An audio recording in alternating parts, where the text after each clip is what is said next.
Protection starts with the basics right here at home. We have to secure our borders. And I know you have heard that phrase a lot, but it has to be done. The reality is, an enforceable, clear boundary and preserved border is statecraft and deterrence 101. It's that simple.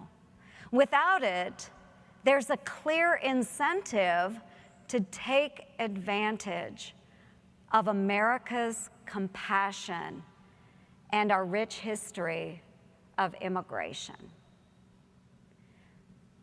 Just last month, Border Patrol told me that 30% of the young girls and women who are being trafficked across the border by the cartels are being sexually assaulted.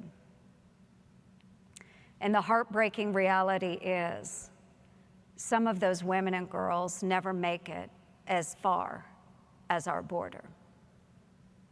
The cartels take pride in these actions. Hear me, folks, and I know this is difficult. These ruthless monsters take pride in raping innocent women and children.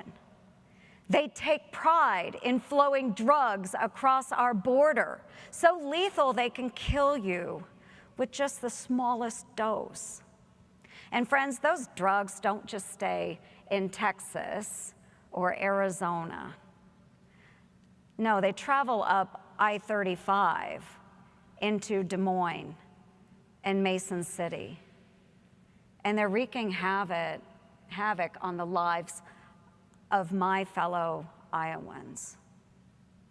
Without a strong, secure border, the lawlessness we're witnessing is going to continue. And sadly, it's already bleeding into our streets. At 32 years old and 7 months pregnant, Jessica Covington of Philadelphia, Pennsylvania, was murdered in cold blood while she was unloading gifts from her very own baby shower. Miss Covington's story, though it's extremely tragic, sadly is not unique. Her death is just a snapshot of the crime that is running rampant in our communities, both urban and rural. Republicans have long been the party of law and order. But it can't just be mere words we speak or a catchphrase that we can put on some bumper sticker. It's got to be more. We actually have to be willing to do what it takes to ensure safety. So yes, that's funding and wholeheartedly supporting the police. But it's also ensuring mental health access for students and families. It's ensuring our prosecutors are holding everyone who breaks the law accountable for their actions. It's once again restoring hope in our federal law enforcement agencies through greater transparency and accountability. And most pressing, it's restoring the value of life and the family. Maybe more than ever in our nation's history, we must stand up for the rule of law. But I would contend it begins with defending and valuing human life. Ronald Reagan once said, "An America that is militarily and economically strong is not enough. The world must see an America that is morally strong with a creed and a vision. For us, values count." values do count in America, and they must be consistently applied across all sectors of our economy and government. The Democratic Party, now they claim human rights as their central component of their policy platform. Never mind their stunning hypocrisy on energy policy. Proponents of a radical climate agenda portray themselves as heroes in a fairy tale, riding to the rescue. Of course, they're riding to the rescue on an electric vehicle to defeat the greedy corporations polluting the planet for profit so we can all live happily ever after.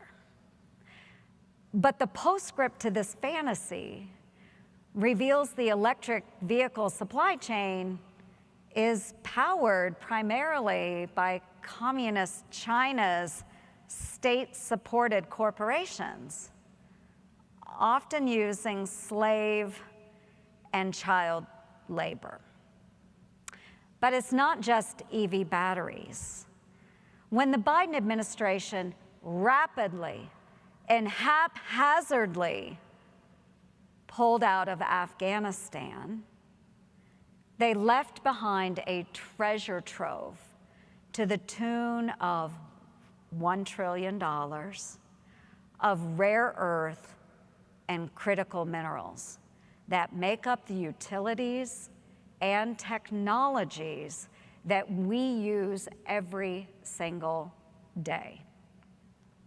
The key materials used to power your cell phones, the TV that so many of us like to binge watch Netflix on, and even the MRI machine that maybe helped diagnose your son's cancer. God has gifted America with an abundance of resources. And instead of a sharp left turn to renewables before we can even sustain our needs, we should once again allow U.S. energy producers to flourish. And when we do, we remove the risk of relying on authoritarians who don't adhere to our American ideals to power and fuel our lives. The U.S. must return to energy independence. Friends, it is abundantly clear